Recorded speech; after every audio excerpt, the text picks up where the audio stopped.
کیا یہ حکمرانی کی غلطی نہیں ہے؟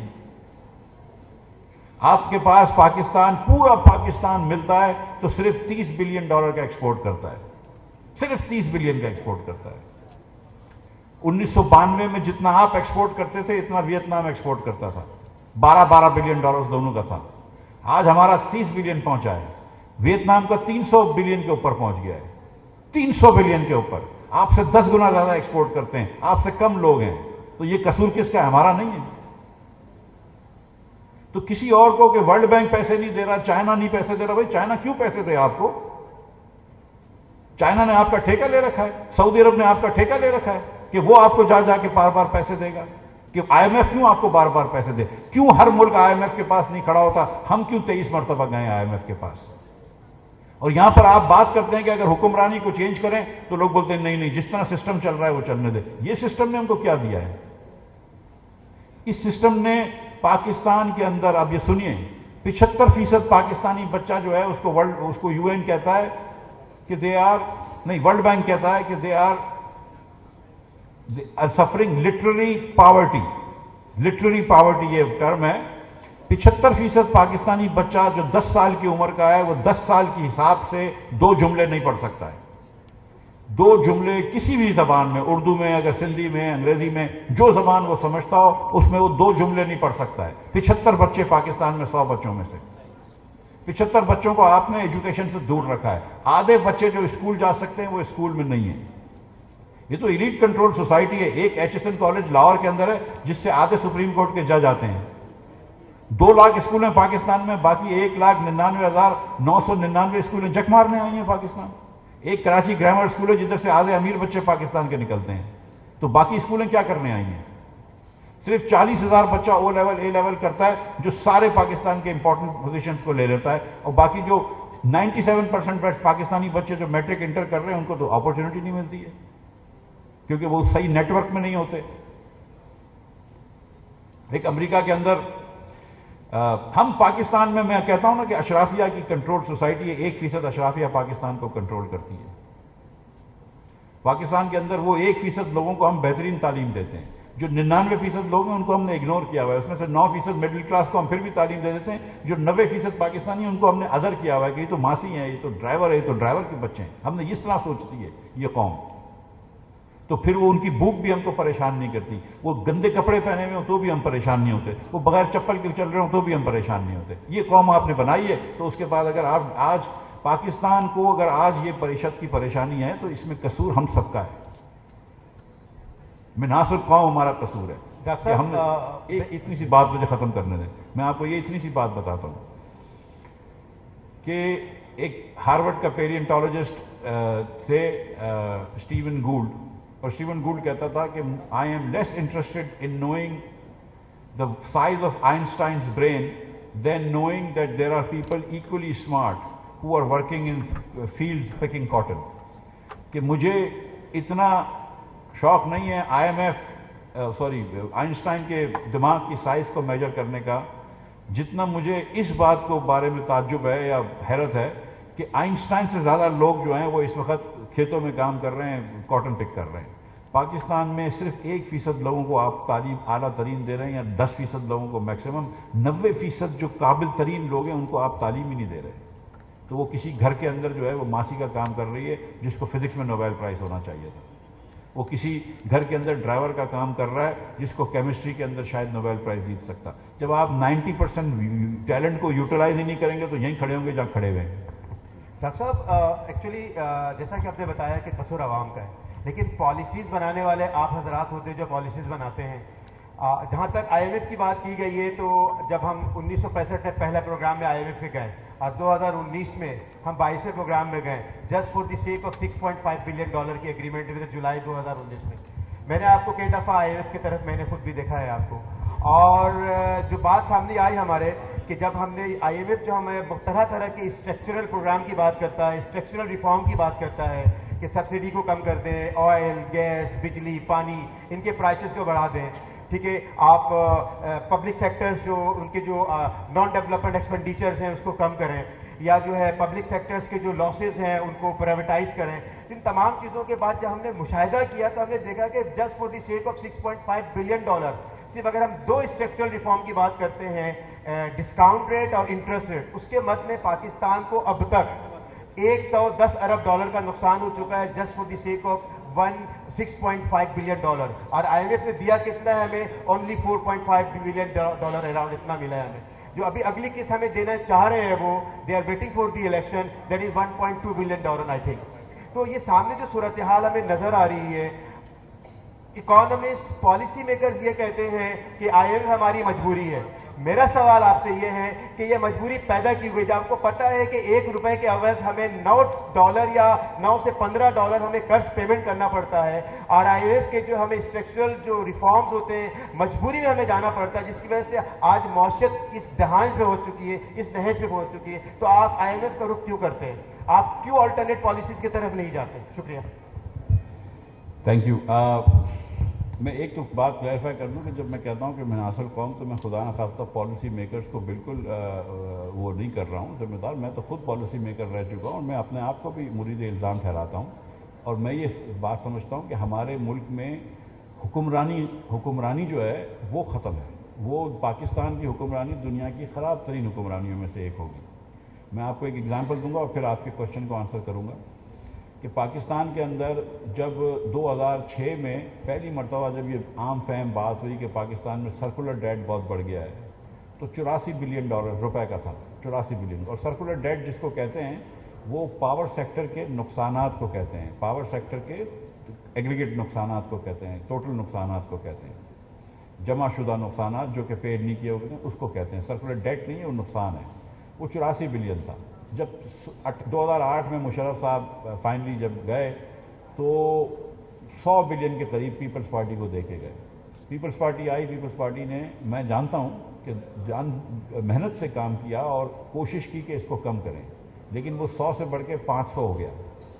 جب مسلم لیگ آئی تو پھر ہم نے کوشش کی کہ ہم اس کو ایک مرتبہ ادا بھی کر دیے کہ پھر اس کو منیمل رکھیں یا کم کر دیں، اور ہم نے محنت سے کام کیا. میں ان وزراؤں کو جانتا ہوں جو اس فیلڈ میں تھے، اور انہوں نے بھی محنت سے کام کیا. وہ بڑھ کے 1100 ارب ہو گیا. 500 ارب سے 1100 ارب ہو گیا. ٹھیک. پھر پی ٹی آئی آئی، اور میں ان وزراؤں کو بھی جانتا ہوں، اور انہوں نے بھی محنت سے اور دل لگی سے کام کیا ہے، محنت سے کام کیا، اور وہ 1100 سے بڑھ کے 2350 ارب روپے ہو گیا 4 سال میں. اور اب پھر حکومت آئی اور 2350 سے بڑھ کے یہ 2700 ہو جائے گا. تو ہم کو یہ بات سمجھنی چاہیے کہ چاہے وہ مارشل لا ہو، ہائیبرڈ ہو، یا درمیان کی کوئی ڈیموکریسی ہو، پاکستان کے اندر کسی نے فائدہ نہیں پہنچایا. آپ نے دیکھا ہے کہ ایک ہی چیز دیکھی ہے کہ ہر قسم کی حکومت دیکھ لی، ہر پارٹی کی حکومت دیکھی، صرف بہتری نہیں دیکھی کہ یہ چیز خراب سے خراب تر ہوتی جا رہی ہے. اور میں آپ کو یقین دلا رہا ہوں کہ ان لوگوں کو میں پرسنلی جانتا ہوں جو وزراء رہ چکے ہیں، جو سیکرٹریز ہیں، اچھے ایماندار پاکستانی ہیں، اچھے محب وطن پاکستانی ہیں. تو یہ کیوں ہے؟ کیونکہ آپ کا سسٹم ہی خراب ہے، آپ کی سسٹم ہی فیل ہے. آپ کو جو میں نے پہلے اگزامپل دی کہ 30 سال سے ہم سب کو پتا ہے کہ بچے اسٹنٹڈ بہت ہیں پاکستان میں اور پاپولیشن کنٹرول ہونی چاہیے، لیکن ہم نہیں کر پا رہے. تو 30 سال میں کوئی ایک تو وزیر اچھا آیا ہوگا نا، کوئی 2-4 سیکٹریز تو اچھے آئے ہوں گے نا. ہم کیوں نہیں کر پا رہے؟ کیونکہ حکمرانی فیل ہے. اس حکمرانی کے اندر ہم کچھ بھی نہیں کر پاتے. جب آپ آدھے بچوں کو کھانا نہیں دے سکتے، آدھے بچوں کو اسکول نہیں بھیج سکتے، تو آپ کیا بات کر رہے ہیں؟ اب آپ کی بات پہ آتے ہیں کہ آئی ایم ایف جانا کیوں ضروری ہے. تو بھائی نہ جاؤ، کوئی ضروری نہیں ہے، نہ جائیں آئی ایم ایف.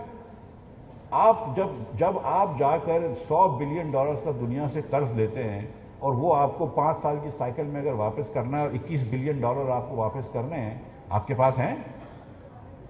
آئی ایم ایف کے پروگرام کے بغیر نہ آپ کو ورلڈ بینک لون دے گا، نہ آپ کو ایشین ڈیولپمنٹ بینک لون دے گا، یا دنیا کا کوئی آپ کو کمرشل بینک لون نہیں دے گا. اور آئی ایم ایف کا پروگرام آپ کو کیا کہتا ہے؟ آئی ایم ایف کا پروگرام آپ کو کہتا ہے کہ بھائی آپ اپنے فائنینسز ٹھیک کر لیں. آپ جا کے آئی ایم ایف سے ایگریمنٹ کرتے ہیں. 3 مرتبہ ایگریمنٹ 2 سال میں ہم نے توڑا ہے. 2 مرتبہ عمران خان کی حکومت میں، اور 1 مرتبہ ابھی 4 سال جب آئے اس کے بعد. آپ 3 مرتبہ کیوں ایگریمنٹ توڑتے ہیں؟ یا تو آپ اس سے ایگری نہ کریں، اور جب آپ اپنا ساورن اپنی کمٹمنٹ دیتے ہیں اس کے بعد آپ ایگریمنٹ کے خلاف جاتے ہیں. تبھی آپ ادھر پہنچے نا. دنیا کے اور ممالک تو بار بار نہیں جاتے نا آئی ایم ایف. جی گریس. اور یہ آپ کے پاس جب 35% انفلیشن ریٹ ہو، پاکستان میں اس وقت 35% انفلیشن ریٹ ہے، یعنی کہ آپ کا روپیہ جو ہے وہ ہر سال 35% سے کم ہو جائے گا. تو پھر اگر آپ کو سود جو ہے وہ 20% نہ ہو تو کتنا سود ہو؟ شرح سود آئی. تو ڈاکٹر صاحب پھر کیا آپ آلٹرنیٹ کیا سجیسٹ کرتے ہیں کہ آئی ایم ایف کو کیوں ہم اپنے آپ کو مفلوج کیا ہوا ہم نے. گریس ہمارے سامنے سکسیس اسٹوری ہے. What strategy is adopted by the Greece to just get out from the IMF program? بھائی آپ 23 مرتبہ IMF کے پاس جا چکے ہیں. آپ Greece is a European country, EU کا کنٹری ہے, اس کو جو مدد کر سکتے ہیں یورپین کنٹری تو ڈیفینیٹلی ماڈل تو اڈاپٹ کر سکتے ہیں. مگر آپ کو چائنا نے 4 یا 5 مرتبہ بیل آؤٹ کیا ہے. چائنا کی تاریخ میں اس نے کسی کنٹری کو اتنا بیل آؤٹ نہیں کیا جتنا آپ کو کیا ہے. آپ کو سعودی عرب پیسے دیتا ہے, آپ کو UAE پیسے دیتا ہے, لیکن you have any thing to show for it. $100 billion آپ نے قرض لیا ہوا ہے, 51,000 ارب روپیہ قرض لیا ہوا ہے آپ نے. شاید 51,000 ارب روپے سے بھی زیادہ اس ملک کا قرض بڑھ گیا ہے. میں 4 سال پہلے جب عمران خان صاحب کی حکومت آئی تھی تو ہم سنتے تھے کہ مسلم لیگ نے بہت قرض لے لیا اور 25,000 ارب روپیہ اس وقت ملک کا قرض تھا. تو جب عمران خان 4 سال بعد چھوڑ کے گئے تو قرض 25,000 سے بڑھ کے 41,000 ارب ہو گیا تھا, یا 44,000 ارب ہو گیا تھا. 44,000 ارب ہو گیا. تو میں نے ایک دن کہا کہ عمران خان نے 80% وہ قرض لے لیا ہے جو پچھلے 70 سال میں لیا گیا ہے.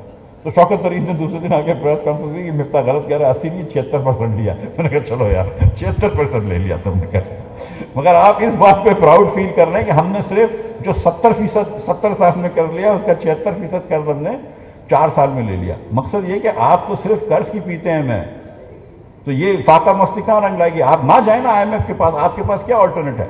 آپ تو بینکرپٹ ہو جائیں گے, آپ تو ڈیفالٹ کر لیں گے. مطلب کوئی آج تک پالیسی میکر کوئی, مجھے تو نہیں سمجھ میں آتی کہ آپ 25 ارب ڈالر کہاں سے دیں گے. کوئی طریقہ بتا دیں مجھے کہ 25,000 ڈالر کہاں سے دیں گے. 6 ارب ڈالر کے لیے آپ 100 ارب کا نقصان کر دی اکانومی کو. یہ تو آپ کا خیال ہے, کوئی نقصان نہیں کیا 100 ارب کا. کون سا نقصان کیا 100 ارب کا. آپ کرنسی ڈیپریسیشن 2018 سے لے کے آج دیکھ رہے ہیں کہاں پہنچا ہوا ہے. Is not a loss. Exchange rate کیا تھا, آج ایکسچینج ریٹ کیا ہے. 2018 میں ایکسچینج ریٹ $1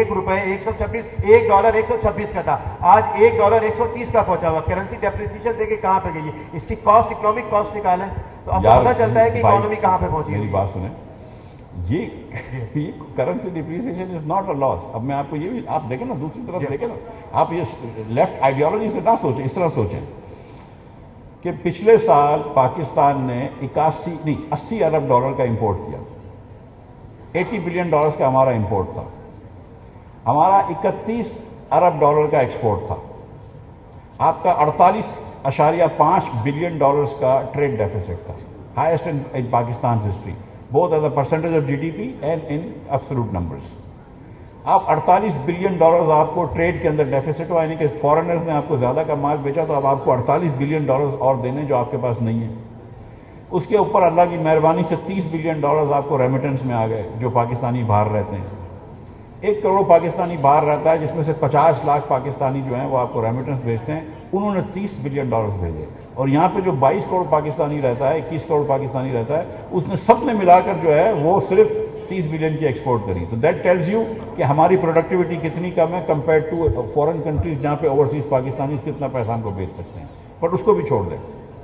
اب آپ کے پاس 60 بلین کے وسائل ہیں, آپ کے پاس 80 بلین کا خرچہ ہے. جس دکان کے اوپر آپ کے جو آؤٹ پٹ ہے وہ, اگر آپ روز کے 80 روپے کا مال خرید رہے ہیں اور 60 روپے کا مال بیچ رہے ہیں, تو کیا آپ کو کرنا چاہیے؟ آپ کو زیادہ مال بیچنا پڑے گا نا, اور زیادہ مال بیچنے کے لیے آپ کی کرنسی ڈیویلیو ہوگی نا. اس کے علاوہ اور کیا طریقہ ہے؟ What is it telling you, what is the trade telling you کہ when you can only sell $31 billion worth of good and you are importing $80 billion of good, should you actually keep the currency the way it is and make imports more expensive, more easy? کیا یہ ضروری ہے کہ اور پاکستان میں Audi گاڑیاں آئیں, Mercedes گاڑیاں آئیں, کہ اور ہم امپورٹ آسان کریں؟ جب آپ امپورٹ سستا کرتے ہیں تو آپ کرنٹ کنزمپشن کو دے رہے ہیں فیوچر کنزمپشن کے سامنے, کیونکہ آپ قرض لے کے دے رہے ہیں, روپیہ سستا کر رہے ہیں. اور جب قرض لے کے روپیہ سستا کر رہے ہیں, روپیہ مہنگا کر رہے ہیں, ڈالر سستا کر رہے ہیں, تو آپ فیوچر جنریشنز کو اوپر ڈال رہے ہیں. اور یہی ہوا ہے نا, جو $100 بلین آج قرض ہوا ہے وہ کیوں ہوا ہے ہمارے اوپر؟ کیوں ہم نے قرض لیا؟ اور $100 بلین آپ کو واپس کرنے کے پاس کیا طریقہ ہے آپ کے پاس؟ $20 بلین آپ کہاں سے آئیں گے سال کے؟ آپ کے پاس تو ہے ہی نہیں. سو we have to understand that we have made some significant errors in our policy making, and unless and until we address these policy making errors, اگر آپ 9% آف GDP بجٹ ڈیفیسٹ کریں گے, آپ کا تیزی سے ڈیٹ ٹو GDP بڑھ رہا ہوگا, تو آپ کہاں پہنچیں گے؟ جی سر, تو یہ آپ ڈی ڈالرائزیشن کی طرف کیوں نہیں جاتے ہیں آپ؟ دوسری بات یہ کہ آپ دیکھیں کہ 22% پہ ڈسکاؤنٹ ریٹ پہنچا ہوا ہے. ایک انڈسٹریلسٹ کو اگر 22% پہ ملے گا اور وہ 24-25% پہ جب وہ چیزیں کرے گا, تو پھر پروفیٹیبلٹی کدھر جائے گی؟ 10 سال تک تو وہ پروفٹ نہیں کما سکتا. تو ایکسپورٹ جو اورینٹڈ فرم ہے, جو ایکسپورٹ بیس انڈسٹریز ہیں تو ان کا تو آپ نے ویسے ہی جو ہے آئی مین یہ جسٹ پک آؤٹ کر دیا آپ نے کنٹریبیوشن سے. تو ایسی کنڈیشن میں وہ اسٹریٹجیز کیوں نہیں بنا رہے ہوتے ہیں آپ کہ آج ایک انڈسٹریز 25% پہ لے کے آگے پروفٹ کہاں کمائے گا وہ. دوسری بات یہ ہے کہ آئی ٹی انڈسٹری کو ٹوٹلی اگنور کیا ہوا ہے. بہت بڑی انڈسٹری ہماری they are waiting for that. آپ کو پتا آئی ٹی انڈسٹری کے لیے جسٹ آپ یہاں بیٹھ کے پوری دنیا کو سروس پرووائڈ کر سکتے ہیں اور آپ اچھا خاصا جو ہے نا ڈالر امپورٹ کر سکتے ہیں. سیکنڈ چیز یہ ہے کہ آپ جو بائی لیٹرل ٹریڈز ہوتے ہیں نیبرنگ کنٹریز کے ساتھ, آپ انسٹیڈ آف ڈالر پہ جانے کے بجائے آپ ان کے ساتھ جو ہے بارٹر ٹریڈ کر سکتے ہیں. اس پہ ان پالیسیز پر عمل کیوں نہیں کرتے ہیں آپ لوگ تاکہ ایک بہتر مستقبل ہمارے سامنے آ سکے.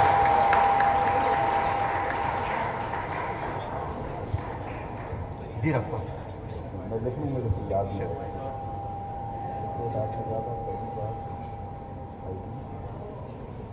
کیونکہ ایک چھوٹی سی چیز آپ مجھ میں کہہ دوں کہ آپ کے سامنے مثال ہے سعودی عربیہ اینڈ چائنا سعودی عرب سے آئل خرید رہا ہے and they are dealing in yuan, اور اس سے ایکسپیکٹڈ ہے کہ آنے والے دنوں میں ڈالر کی ڈیمانڈ 40% سے کم ہو جائے گی. تو ہم اس طرح کی پالیسیز اڈاپٹ کیوں نہیں کرتے؟ Why we rely on that? Please doctor صاحب. اب آپ کے 4 سوال ہو گئے تھے. مجھے ایک پہلے تو یہ سمجھائیں کہ بارٹر پہ لوگوں نے تالیاں کیوں بجائی ہیں؟ ایسے بارٹر سے کیا محبت ہو گئی آپ لوگوں کو؟ مجھے سمجھ میں نہیں آئی بات. یہ کیا پڑھا رہے ہیں آپ کو؟ صرف بارٹر کی باتیں بتا رہے ہیں آپ کو. We don't do barter because we understand economics. دل کی آواز ہے, میں آپ پہ سوال دے رہا ہوں. دل کی آواز ہے. اچھا اب یہ تو کوئی اینٹی آئی ایم ایف کا وہ سوال پہ آ گئے ہیں, تھوڑا سا اس سے نکل جائیں آپ میں سے اسی سیکنڈ. بہرحال میں آپ کو جواب دے دیتا ہوں. ٹھیک ہے, آپ نے پوچھا کہ انٹرسٹ ریٹ جو ہیں وہ 20% کیوں ہیں, تو اس پہ کمپنیاں پیسے کیسے کما سکتی ہیں. میری اپنی کمپنی بھی ہے اور ہم بھی 20% انٹرسٹ دے رہے ہیں, اور 20% انٹرسٹ یا 22% جو بھی ہے اس کو دینا بہت مشکل ہے, یہ بات درست ہے. لیکن اس وقت آپ کا انفلیشن ریٹ کیا ہے ملک میں؟ 35% ہے نا. اس کا مطلب ہے کہ 35% سے اوسطاً چیزیں مہنگی ہو رہی ہیں. تو پھر آپ کتنا انٹرسٹ ریٹ رکھیں گے؟ دس از -15% real interest rate any way.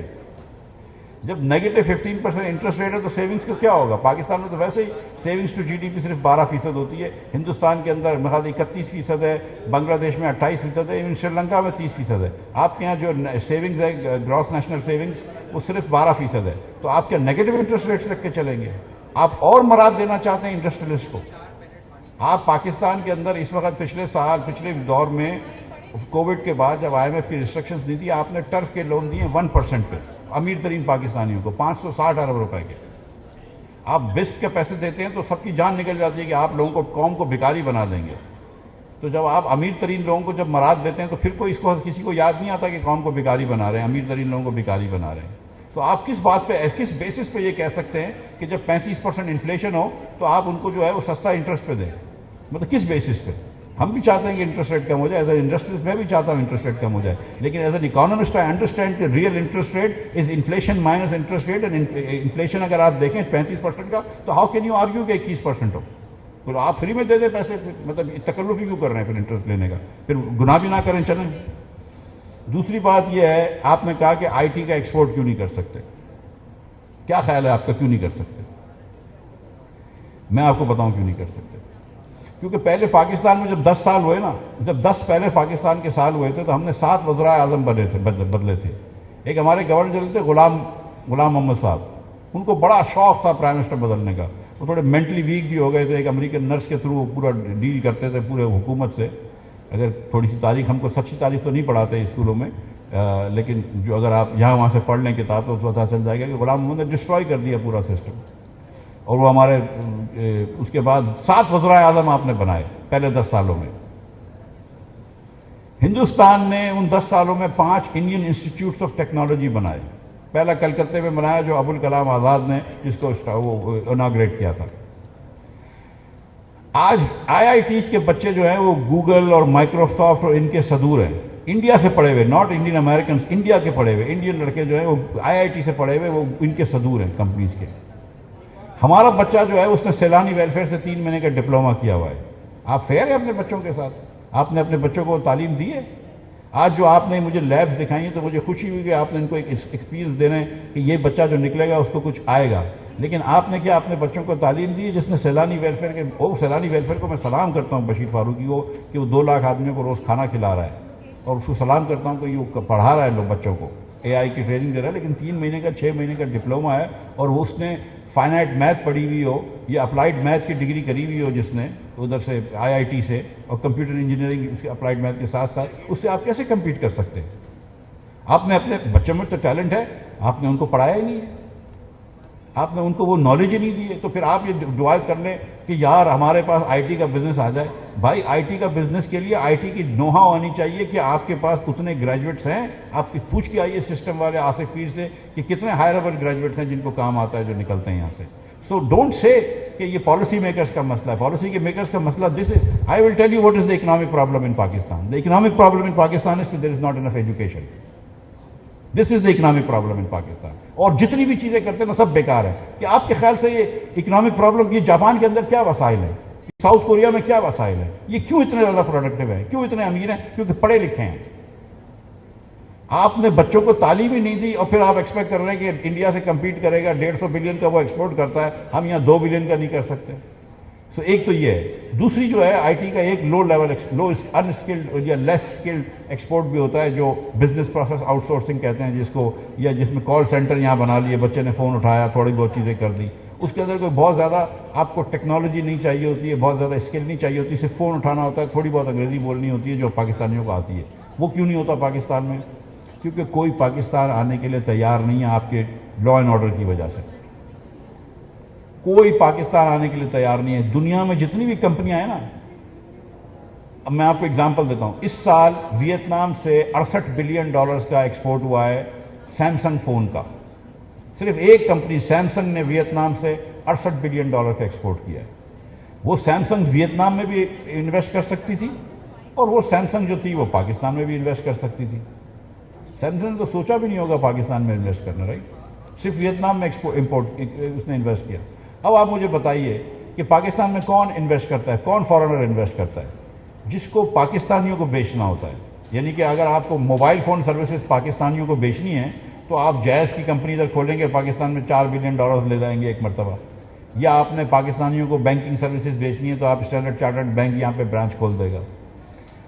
کوئی ایسا انویسٹمنٹ پاکستان میں آتا ہے جس میں پاکستان میں بنا کے کسی اور کو بیچا جائے؟ نہیں، کوئی بھی انویسٹمنٹ نہیں آتا۔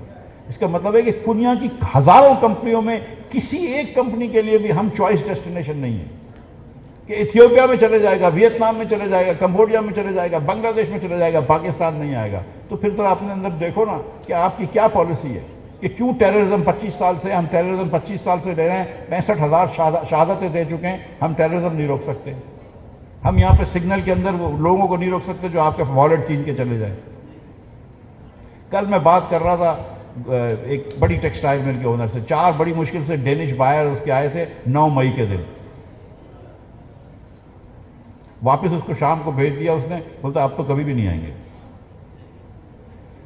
سو گیون دا پرابلم، جب میں بڑا ہوا ہوں، جب میں کراچی میں پیدا ہو کے بڑا ہو رہا تھا تو ہر یورپین ایئر لائن، اور یہاں پہ جو بیٹھے ہوئے کچھ لوگ میری عمر کے، ان سب کو جانتے ہیں کہ ہر airline, European airline Karachi آتی تھی، ہر یہ جاپان ایئر لائن کراچی آتی تھی، فلپین ایئر لائن آتی تھی Karachi, Lufthansa, Air France, KLM، PNM، پتہ نہیں کون سے ہر ایئر لائن آتی تھی۔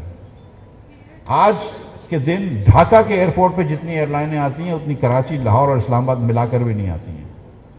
تو یہ ملک کی حقیقت ہے ہماری۔ جی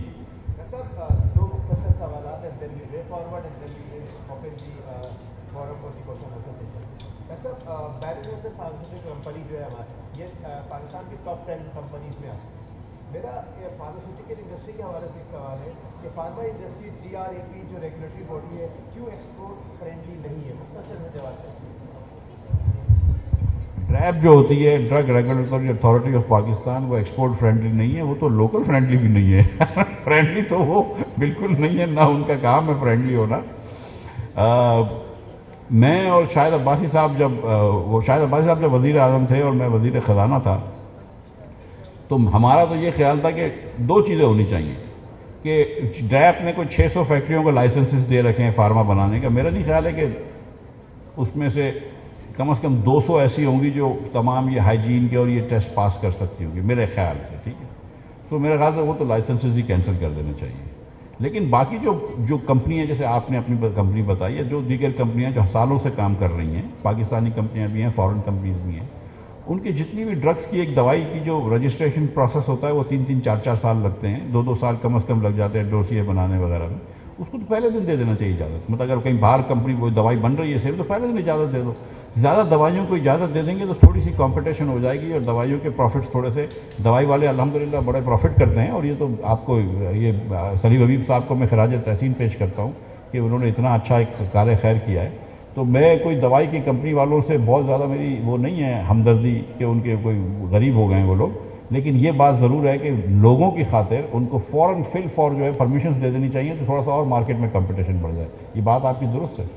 جی اچھا ڈاکٹر صاحب، ابھی جو موجودہ معاشی بدحالی ہے، بہت مختصر سا جواب کہ آپ یہ اس کو ریوائو کرنے میں کتنا وقت لگے گا، اور شارٹ ٹرم اور لانگ ٹرم اسٹریٹجی کیا ہونی چاہیے تاکہ ہم ایک سسٹینیبل لیول پہ آ جائیں، اور کتنے وقت میں آ جائیں گے؟ کیونکہ ہر کوئی یہی سوچ رہا ہے کہ اب کیا ہوگا. تو پلیز.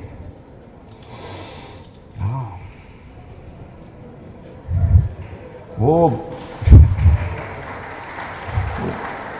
غالب کو شعر یاد آ رہا ہے کہ ہم کو معلوم ہے تغافل نہ کرو گے، شاید خاک ہو جائیں گے ہم تم کو خبر ہونے تک. لیکن سر کہتے ہیں مفلس شہر کو دھنوان سے ڈر لگتا ہے، پر نہ دھنوان کو رحمان سے ڈر لگتا ہے. اب کہاں اثار و اخوت وہ مدینے جیسی، اب تو مسلم کو مسلمان سے ڈر لگتا ہے. جی ڈاکٹر صاحب پلیز. ویسے ڈاکٹر صاحب کے فین بہت ہیں ایمان سے، لیکن یہ جو تم لوگوں نے بارٹر پہ تالیاں بجایا نا، اس سے مجھے ذرا کنسرن ہو گیا تمہاری اکنامک انڈرسٹینڈنگ کا. ٹھیک ہے، یہ پتہ نہیں کس روش پہ چلے گئے ہو. یہ آٹارکی پہ چلے گئے، ٹریڈ ہی کرنا چھوڑ دیتے ہیں پھر نا، کسی سے کام ہی نہیں کرتے. یہ جہاں پہ ہم آ کے پھنس چکے ہیں جس معیشت کے بھنور میں، میرا نہیں خیال ہے کہ ہمارے پالیسی میکرز جو اور ہمارے جو اس وقت جو حکومت کے اندر جو مین سٹیک ہولڈرز ہیں، ان کو بھی احساس ہے سب کو کہ ہم کتنے برے مسئلے میں پھنس چکے ہیں. کیونکہ ہم اکنامک کرائسس سے جاتے رہتے ہیں. یہ اکنامک کرائسس جو ہے یہ مڈل کلاس کو بھی چبھ رہا ہے. جو غریب پاکستانی ہے، 90% پاکستانی، وہ تو 75 سال سے اکنامک کرائسس میں ہے. اس کا ریسیشن تو 75 سال سے چل رہا ہے. لیکن اب یہ 10% مڈل کلاس اور 1% ایلیٹ کے لیے بھی تھوڑا سا اکنامک کرائسس آیا ہے. لیکن سچی بات یہ کہ جو اب ہم جدھر پھنس گئے ہیں، جو میں آپ کو اگزامپل دے دیتا ہوں. اس سال آپ کا ٹیکس ریونیو 7500 ارب سے کم ہوگا، لیکن آپ اسیوم کر لیں کہ 7500 ارب روپیہ ہے. 7500 ارب میں سے 4000 ارب روپیہ 4500 ارب روپیہ آپ صوبوں کو دے دیں گے تو وفاق کے پاس صرف 3000 ارب روپیہ رہ جائے گا. اس کے علاوہ وفاق کے پاس 1500 ارب روپیہ نان ٹیکس ریونیو آ جائے گا. تو وفاق کے پاس ہو گئے 4500 ارب روپے. اس 4500 ارب میں سے وفاق کو سود کی ادائیگی جو ہے وہ 5500 ارب روپے سے زیادہ کرنی ہے. تو آپ کو صرف سود دینے کے لیے 1000 ارب روپے کا اور مزید قرض دینا پڑے گا. اور جب آپ کو سود ادا کرنے کے لیے قرض دینا پڑتا ہے تو that's a non viable business. ادھر ہم کہتے ہیں کہ یہ ڈیڈ ٹریپ ہے. بزنس کی نان وائبلٹی یہ کہ آپ تو اپنا سود بھی نہیں نکال پا رہے. تو ہم اس وقت وہاں کھڑے ہیں کہ جہاں پہ ہمارا tax revenue and non tax revenue مل کر نیٹ نان ٹیکس ہم اپنا انٹرسٹ نہیں پے کر پا رہے. تو اس ریسیشن سے نکلنا جو ہے وہ میرے خیال سے تھوڑا وقت لگے گا اس کے اندر. ابھی تو یار یہ تو اللہ ہی جانتا ہے. لیکن نہیں، میں سمجھتا ہوں کہ دیکھیے، میں سمجھتا ہوں کہ ابھی تو حالات شاید تھوڑے سے اور سنجیدہ ہو جائیں یا اور مسائل مشکلات ہوں گی. اور ان مشکل مسائل حالات کے اندر آپ جو کہتے ہیں کہ ایک سیریس کرائسس سے ہم شاید گزریں گے، مزید کرائسس، یعنی کہ 35% انفلیشن تو ہوگی، مزید کرائسس کیا ہوگا لیکن ہو سکتا ہے کہ ہو. اور اگر اس کرائسس سے گزریں تو وہ کہتے ہیں کہ every crisis is an opportunity. تو اگر اس کرائسس کو ہم اپرچونٹی پہ بدل لیتے ہیں اور ہم جس روش پہ چل رہا ہے قوم 75 سال سے، اس کو چینج کرتے ہیں، سمت کو چینج کر دیتے ہیں. NMNC ایوارڈ کو چینج کریں. ہم لوگ بات کرتے ہیں ڈیولوشن کی. ڈیولوشن تو ہوا نہیں ہے ابھی تک، لیکن چلو کبھی ہو جائے گا. لیکن میں تو کہتا ہوں کہ ہر ڈویژن کو صوبے بنا دیں اگر آپ ڈیولپ نہیں کر رہے تو. اور آپ کمپٹیشن کروائیں حکومت کے اندر، جیسے امریکہ میں ہوتا ہے کہ آپ اس کاؤنٹی میں جا سکتے ہیں یا اس کاؤنٹی میں جا سکتے ہیں ڈپینڈنگ آن کہ اسکول کدھر اچھے ہیں، سروسز کدھر اچھی ہیں، ٹیکسز کدھر اچھے ہیں. اگر آپ کیونکہ یہ تو